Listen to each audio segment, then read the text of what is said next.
Haleluya. Puji Tuhan saudara, hari ini saya ingin berbicara, mau mengajak kita untuk belajar tentang mujizat Maria yang saya ambil di dalam Injil Yohanes pasalnya yang kedua ayat 1-5 berkata, pada hari ketiga ada perkawinan di Kana yang di Galilea dan ibu Yesus ada di situ. Yesus dan murid-muridnya diundang juga ke perkawinan itu. Ketika mereka kekurangan anggur, ibu Yesus berkata kepadanya, mereka kehabisan anggur. Kata Yesus kepadanya, mau apakah engkau daripada aku, ibu, saatku belum tiba. Tetapi ibu Yesus berkata kepada pelayan-pelayan, apa yang dikatakan kepadamu, buatlah itu. Nah, kita mau belajar tentang mujizat yang sedang terjadi. Sesuatu yang sangat luar biasa yang kita pahami tentang iman Maria atau mujizat Maria. Di mana ada terjadi pesta di Kana. Yesus dan murid-muridnya, bahkan ibu Yesus itu diundang. Artinya bahwa Yesus tidak jauh dari perkampungan, dari tempat terjadi pesta ini, saudara. Di daerah Galilea, di tempat juga di mana di kampung Yesus di Nazaret itu sangat dekat dengan Kana, karena Kana itu ya ada di daerah bagian utara dari Nazaret itu tidak terlalu jauh. Yang artinya bahwa keluarga ini yang berpesta cukup mengenal keluarga dari Yesus Kristus. Sehingga Yesus dan murid-muridnya serta Maria mendapatkan undangan dari pesta Kana. Nah, kita melihat, memperhatikan bahwa Yesus itu adalah Tuhan yang memiliki hubungan sosial, hubungan masyarakat yang baik, saudara. Nah, karena ya kalau kita melihat hari-hari ini kekristenan itu, ya orang-orang Kristen semakin beragama, orang-orang Kristen itu semakin giat beribadah dengan Tuhan, saudara. Tetapi semakin rohani, hubungan kita dengan masyarakat semakin tertutup. Karena kita sulit untuk bergaul dengan dunia luar. Karena kita berpikir bahwa ya kita sudah hidup rohani, sudah hidup kudus, ya nanti terjadi yang namanya kenajisan, pencemaran. Tapi saya memberitahu bahwa teladan dari Yesus Kristus ini menggambarkan di bagian yang pertama bahwa Tuhan kita, Yesus kita adalah Tuhan yang hebat, saudara. Yang dia adalah Tuhan tetapi dia bermasyarakat. Dia membangun hubungan dengan yang lain. Ya, buktinya yang kita pelajari hari ini adalah Yesus itu diundang di dalam pesta. Artinya bahwa Yesus dikenali oleh keluarga yang melakukan pesta ini. Yesus membangun hubungan keakraban dengan orang-orang yang ada di sekitarnya. Jangan kita menjadi orang yang semakin rohani, sangat sulit untuk dijumpai, sangat sulit untuk ditemui. Bahkan kita sendiri yang menutup diri kita untuk tidak mau berjumpa dengan orang, nanti kita menerima pencemaran, saudara. Ini hal-hal kehidupan, ya, gaya hidup yang sangat bertentangan dengan gaya hidup dari Yesus Kristus. Nah, kalau benar-benar kita percaya akan Yesus, maka kehidupan kita adalah kehidupan yang seperti yang dilakukan oleh Yesus. Dia sebagai Tuhan, dia punya hubungan bagus dengan masyarakat. Dia membangun hubungan dengan orang-orang yang ada di sekitarnya. Tetapi dituliskan bahwa Yesus tidak pernah berbuat dosa. Nah, yang perlu kita lakukan juga ada hal yang seperti itu. Jangan kita semakin beribadah tetapi kita semakin sangat sulit untuk berjumpa dengan yang lain. Ini pengajaran yang cukup keliru. Gaya hidup yang cukup keliru. Yang perlu kita jaga adalah kita bisa bergabung, kita bisa bergaul, kita bisa ada di sekitar dunia ini, namun kita jangan berbuat dosa. Nah, Yesus punya hubungan yang baik dengan masyarakat yang ada di sekitarnya. Tetapi Yesus tidak pernah berbuat dosa, bahkan dia, ya karena dia adalah Tuhan, dia Raja, dia tidak menolak undangan dari keluarga yang berpesta ini. Tetapi dia datang ke tempat itu, ya, dia bersama-sama dengan orang yang bersukaria oleh karena perkawinan. Nah, mari kita menjadi orang-orang yang beribadah kepada Tuhan, tetapi orang-orang yang bisa ditemui, orang-orang yang pergi jadi saksi, jadi berkat, saudara. Jangan kita ngumpet, kita bersembunyi, saudara, lalu kita sangat sulit untuk ditemui oleh orang lain. Hamba Tuhan itu semakin besar, semakin gede, semakin top, saudara, sangat sulit untuk disalamin, sangat sulit untuk dijumpai.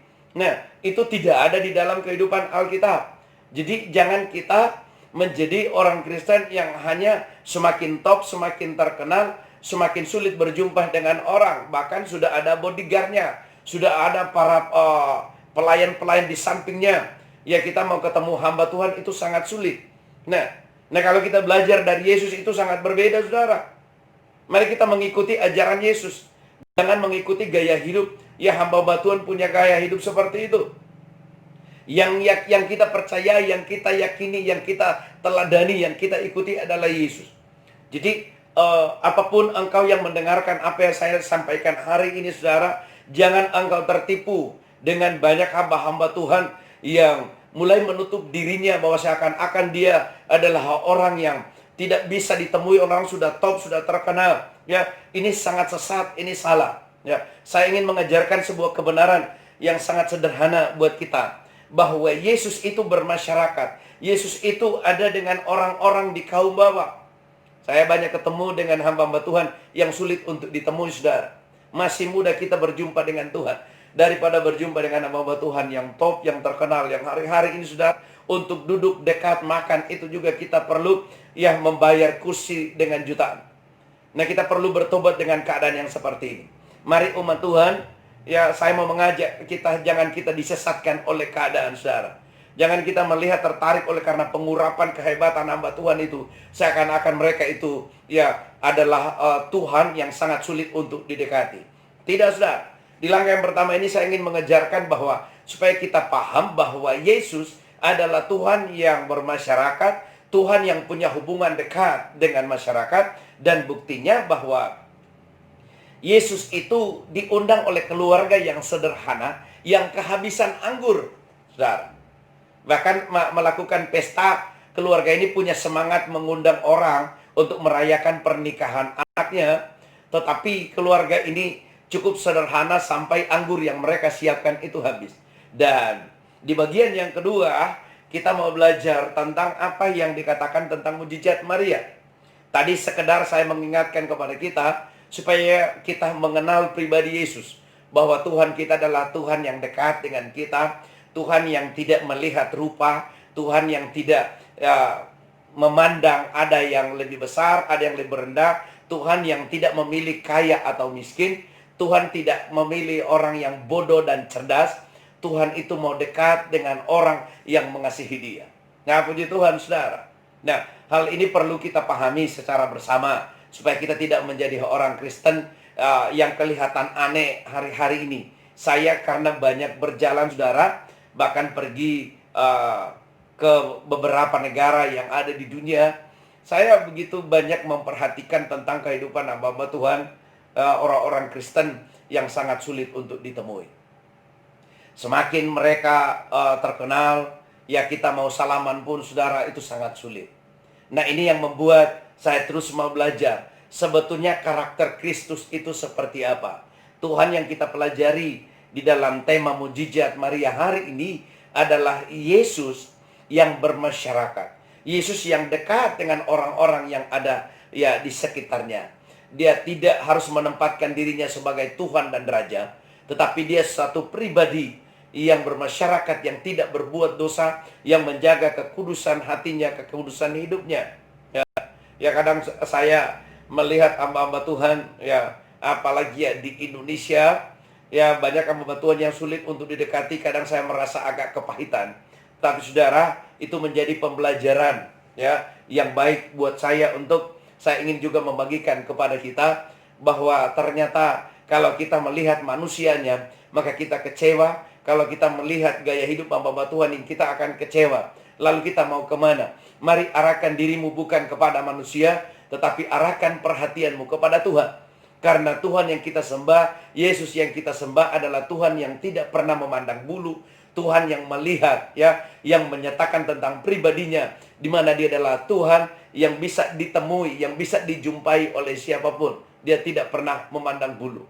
Ya, dia tidak pernah melihat karena ekonomimu kurang, engkau miskin, lalu Tuhan tidak dekat. Tuhan dekat dengan keluarga miskin seperti Lazarus, ya saudara, seperti Marta, seperti Maria. Tuhan juga bisa bergaul ya dengan orang-orang kaya yang mengikuti dia, seperti ya bendaharanya Herodes, saudara, ya Lydia, Susan. Orang-orang yang mengikuti Yesus adalah orang-orang yang diberkati secara ekonomi. Tetapi Yesus, saudara, tidak pernah membedakan mereka. Mereka adalah orang yang dekat dengan Tuhan, ya. dekat dengan Tuhan. Bahkan Yesus harus pergi ke tempat-tempat dengan orang berdosa untuk menjadi saksi, menjadi berkat.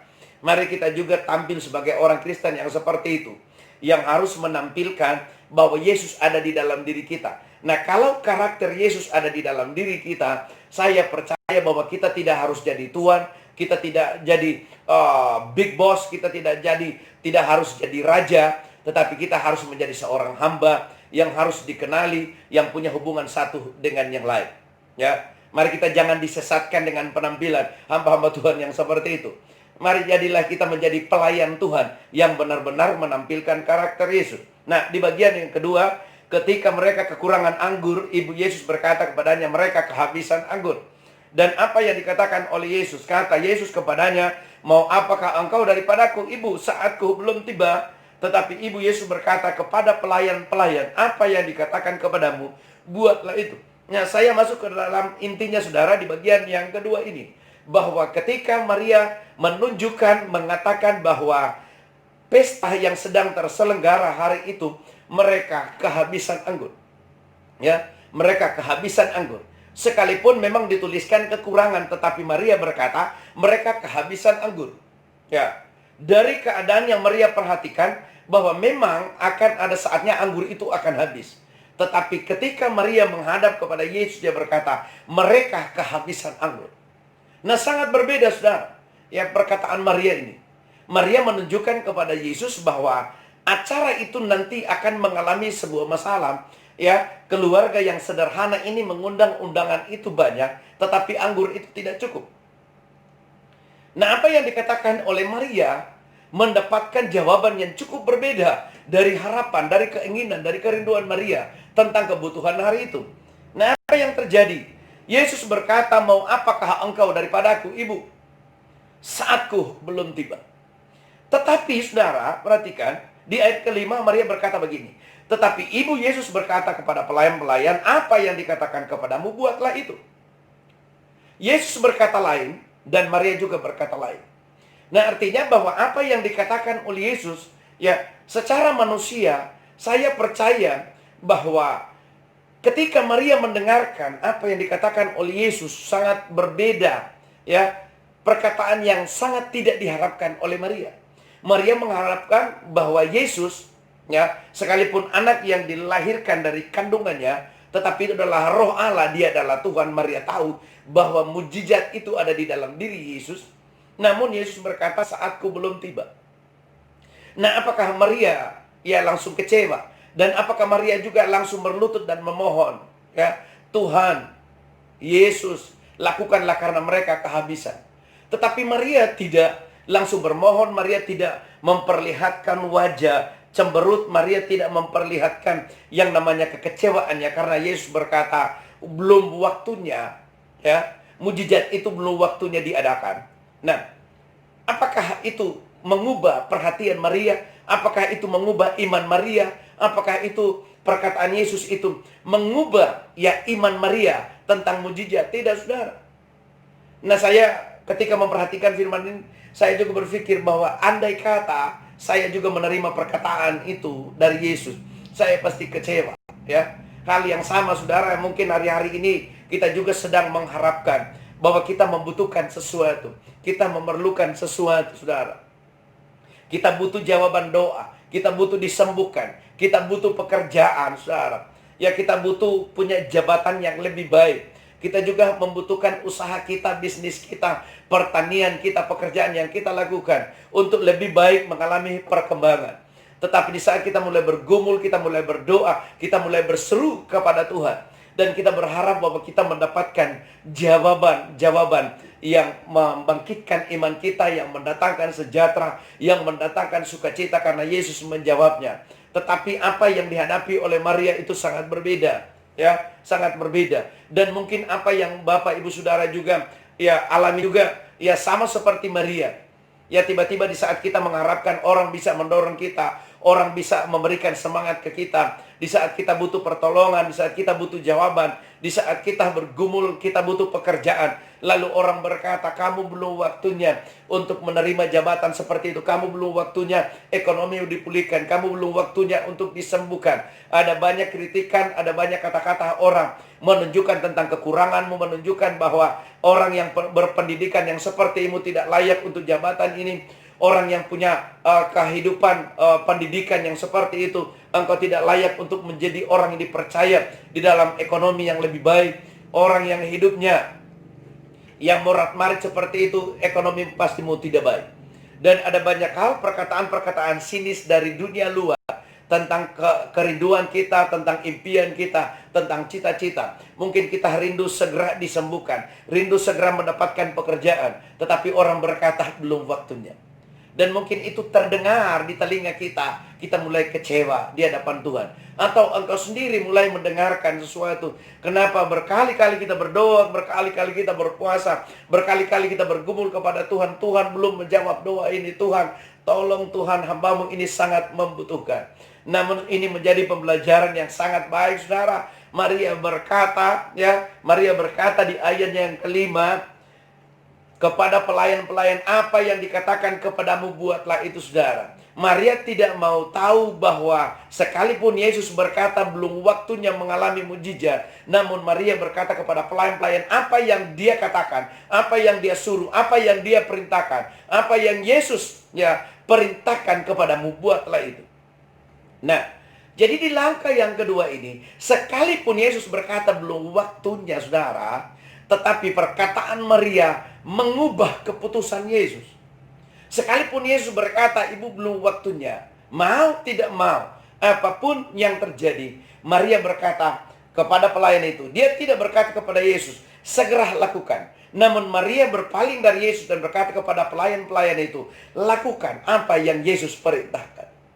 Ini hebat, saudara. Ya, ini hebat. Maria tidak kecut, Maria tidak kecewa di saat menerima perkataan saatku belum tiba. Tetapi dia mengarahkan pandangannya. Dia berkata kepada pelayan, buat apa yang Yesus perintah. Nah, rahasia kebenaran ini mengajarkan kepada kita bahwa mari kita memiliki mujizat iman Maria. Maria tidak kecewa dengan kenyataan yang dihadapi. Dan mungkin kita menghadapi hari-hari ini, kita akan berkata, belum waktunya saya mendapatkan pekerjaan. Karena keadaan dunia yang seperti ini. Belum waktunya penyakit ini disembuhkan. Ya, karena keadaan ini, penyakit ini menurut diagnosa dokter, ini membutuhkan sekian tahun. Diagnosa berkata bahwa penyakit ini membutuhkan obat-obat ini dan itu, dan butuh perawatan sekian lama. Dan kita akan berkata, ya karena dokter berkata seperti itu, berarti kita belum disembuhkan. Saya mau berkata kepada saudara bahwa mujizat Maria tidak mau tahu apa kata orang. Tetapi imanmu, keyakinanmu, ya, berkata bahwa apabila engkau ingin disembuhkan, berkatalah hari ini, ya, berkatalah hari ini. Sekalipun kata siapapun, ya, bahkan Maria sekalipun Tuhan berkata belum waktunya tiba, namun tindakan iman Maria membuat Tuhan mengubah keputusannya. Nah, apapun kata Tuhan, ya, apapun kata manusia, apapun kata orang sekitarmu, sekalipun mungkin engkau sudah berdoa, tetapi hingga hari ini engkau belum disembuhkan. Mari bersama-sama dengan saya berkata bahwa hari ini aku disembuhkan dari penyakitku. Hari ini kanker, hari ini tumor, hari ini penyakit apapun, bahkan kelumpuhan di dalam diriku, aku berkata aku sembuh. Bagi Tuhan tidak ada yang mustahil. Maria menyadari bahwa belum waktunya Yesus melakukan mujizat. Tetapi apa yang terjadi? Ya, tindakan Maria membuat Tuhan harus mengubah keputusannya. Sekalipun belum waktunya mujizat itu Yesus mau lakukan, mau tidak mau, Yesus harus melakukan. Maksud saya, pengertian firman Tuhan ini mengajar. Mungkin engkau sudah berkali-kali berdoa dan engkau tidak mendapatkan jawaban. Buatlah hari ini mujizat itu terjadi atas hidupmu.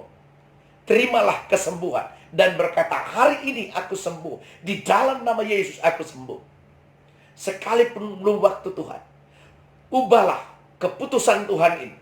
Dan saya percaya, sekalipun Yesus berkata belum waktunya, Namun Yesus harus mengubah keputusan itu. Ya, sekalipun kita berkata ini belum waktunya, tetapi imanmu sanggup mengubah keputusan Tuhan. Haleluya. Imanmu sanggup mengubah keputusan Tuhan. Engkau mulai berkata, aku sembuh dari kankerku. Aku sembuh dari tumor yang aku terima. Dan engkau juga harus berkata, hari ini, tahun ini, bulan ini, aku harus punya pekerjaan. Aku harus punya rumah. Aku harus punya segala kebutuhan yang aku perlukan. Tidak ada penundaan lagi. Nah, jangan pernah engkau kecewa dengan keadaanmu. Mungkin faktanya engkau menghadapi sesuatu yang sangat berbeda. Tetapi saya berkata bahwa Maria tidak mau tahu tentang kata belum waktu Tuhan. Tetapi iman Maria menunjuk di bagian yang ketiga. Ya, bagian yang terakhir. Iman Maria menunjukkan ke arah kebutuhan. Bahwa kebutuhan pesta malam itu atau hari itu, saudara, ya, pesta hari itu segera terjadi, segera dibutuhkan, sangat diperlukan, tidak ada lagi penundaan. Nah, artinya di langkah yang ketiga, kalau benar-benar engkau ingin disembuhkan karena engkau sakit, maka segera hari ini, detik ini engkau disembuhkan. Kalau engkau menghendaki bahwa engkau segera punya pekerjaan, tidak ada lagi penundaan. Ya, jangan engkau kecewa dengan apa yang engkau hadapi, tetapi mulailah berkata di hadapan Tuhan, waktunya aku harus punya pekerjaan yang baik. Waktunya bisnisku yang bangkrut dipulihkan. Apapun yang menjadi cita-citamu, ya, apapun yang menjadi kerinduanmu, Yesus adalah jawaban. Jangan pernah engkau berpikir mungkin ini belum waktunya Tuhan. Tidak ada kata mungkin di dalam Yesus. Ya, mujizat Maria berkata, ya, buatlah apa yang dikatakan oleh Yesus. Ya, jadi di langkah yang kedua tadi ada perintah, buatlah apa yang Yesus perintahkan. Sehingga mujizat itu terjadi. Jadi saya kembali ke langkah yang kedua. Pemahaman di langkah yang kedua juga mengajarkan bahwa mari lakukanlah apa yang Yesus perintahkan di dalam hidupmu. Saya percaya apa yang disuruh oleh Tuhan itu adalah keajaiban yang harus terjadi. Jangan kita menyimpang, jangan kita melakukan sesuatu yang berbeda dengan apa yang diinginkan oleh Tuhan. Tuhan berkata lakukan ini, kita lakukan yang itu. Maka engkau berkali-kali kecewa di dalam hidupmu. Ya, engkau kecewa. Nah, di bagian yang terakhir ini, di langkah yang ketiga, kita mulai belajar bahwa Maria menunjukkan tentang sebuah kebutuhan yang mendesak. Nah, apa kebutuhanmu, saudara? Bahkan kalau mungkin engkau membutuhkan pasangan hidup, engkau butuh bisnismu dipulihkan, engkau membutuhkan pekerjaan, engkau membutuhkan mujizat kesembuhan di dalam hidupmu, engkau membutuhkan rumah, engkau membutuhkan tempat tinggal yang layak. Hari ini saya mau berkata bahwa imanmu, ya, seperti iman Maria, sanggup mengubah keputusan Tuhan. Nah, jadilah keajaiban itu di dalam hidupmu. Jadilah keajaiban itu di dalam hidup kita. Nah, saya percaya, ya, saya percaya ketika kita meyakini hal yang kita inginkan, hal yang kita rindukan, segera Tuhan menjawab doa kita. Ini firman Tuhan yang saya bisa bagikan hari ini. Mujizat Maria adalah mujizat yang sanggup mengubah keputusan Tuhan. Sekalipun mungkin kita berkata bahwa mungkin ini belum waktunya. Tidak ada kata mungkin, saudara. Yakini hari ini, bertindak. Ya, saya percaya, saya berdoa, segera penyakitmu disembuhkan. Segera kelumpuhanmu, ya, berhenti. Ayo berdiri dan bangkit dan berjalan. Percayai apa yang engkau derita hari ini berhenti. Jangan melihat apa kata orang, tetapi percayailah, imanmu sanggup mengubah keputusan Tuhan. Detik ini pun engkau mengalami mujizat. Tahun ini, bulan ini, engkau juga akan punya keturunan. Tahun ini juga engkau punya pekerjaan. Tahun ini bisnismu akan dipulihkan. Apapun yang engkau butuhkan, aku berdoa dalam nama Yesus, keajaiban Tuhan segera terjadi di dalam hidupmu. Rumah tanggamu segera dipulihkan. Tidak ada penundaan. Percaya, sudah, percaya. Mujizat Maria terjadi karena Maria tidak kecewa dengan keadaan. Maria tidak kecewa dengan fakta. Namun Maria mengarahkan pandangannya kepada kebutuhan apa yang engkau perlukan hari ini. Dan berkata, apa yang diperintahkan Yesus, lakukan itu, maka mujizat itu terjadi. Tuhan memberkati.